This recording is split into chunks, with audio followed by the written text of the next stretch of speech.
Salut les amis. Aujourd'hui, on va continuer un petit peu sur le fil des neuroassociations parce que c'est très intéressant et ça nous amène différentes croyances de nos vies, ces neuroassociations. Parce que en fonction des expériences que j'aurai vécues, je vais me mettre à développer des croyances qui vont être plus ou moins vraies, ça n'a pas d'importance, mais qui restent des croyances et qui vont s'en aller vers des croyances qui me limitent ou des croyances qui me facilitent la vie. Comme par exemple ce dont on a parlé hier sur les relations amoureuses, si je me mets à penser que toutes les relations vont me faire du mal, il est fort possible que ça me limite énormément dans ma capacité d'agir dans ma vie. Donc on va essayer d'aller enlever cette croyance et la remplacer par une autre. Donc je parlais hier des techniques qu'on peut utiliser, mais j'aimerais aller davantage au niveau émotionnel, au niveau des croyances aujourd'hui. Vraiment les croyances limitantes, qu'est-ce que ça peut réellement amener comme difficulté à l'intérieur de la vie?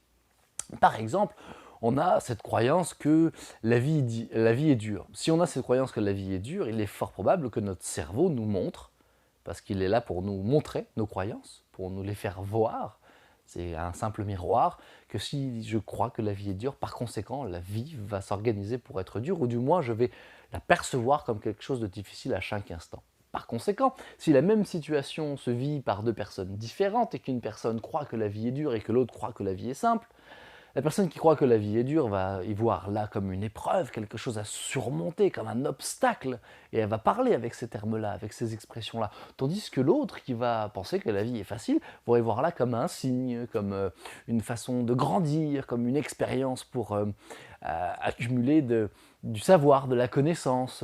Fait que ça va vraiment être deux perceptions qui vont amener tout un cheminement de pensée très différentes.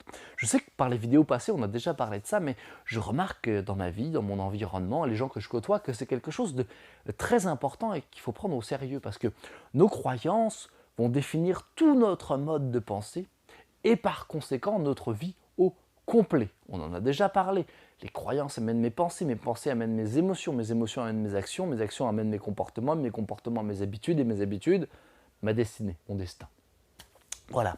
Donc, il y a par exemple des gens qui vont croire que quand ils sont malheureux, ils ont besoin d'aller réellement comprendre ce qui se passe. Par conséquent, ils peuvent aller en psychanalyse pendant des années et des années et des années et des années à essayer de comprendre ce qui se passe. Et une fois qu'ils ont compris pourquoi ils étaient malheureux, ça ne change rien.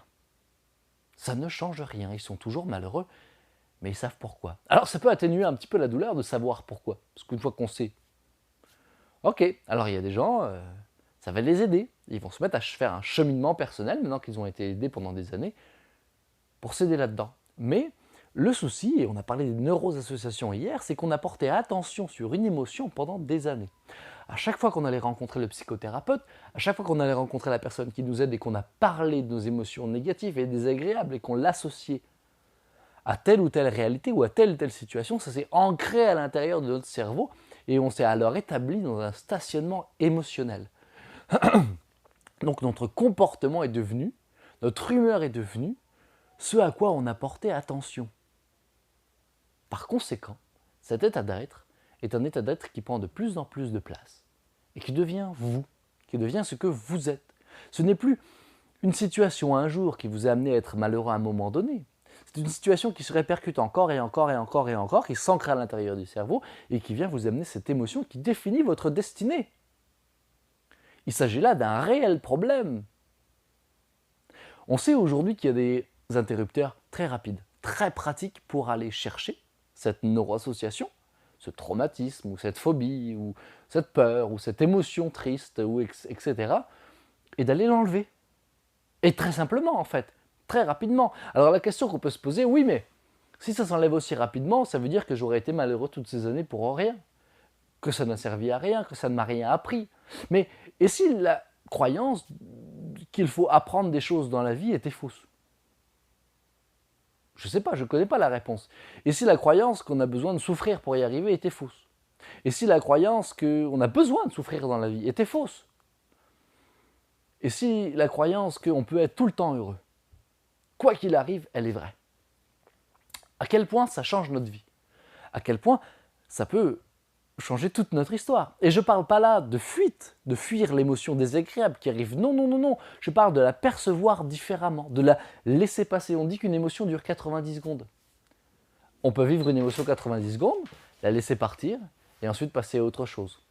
Fait qu'on a le droit de vivre dans le malheur et de justifier alors le fait d'être victime, et dans le fait d'être victime de ne pas responsabiliser nos actions, nos choix et nos décisions, ou alors on peut choisir d'être heureux, mais à ce moment-là, c'est plus délicat parce que ça demande d'être responsable de notre vie, d'être responsable de soi et de tout mettre en œuvre pour avoir le droit d'être heureux tout le temps et de percevoir nos émotions comme quelque chose qui se passe simplement.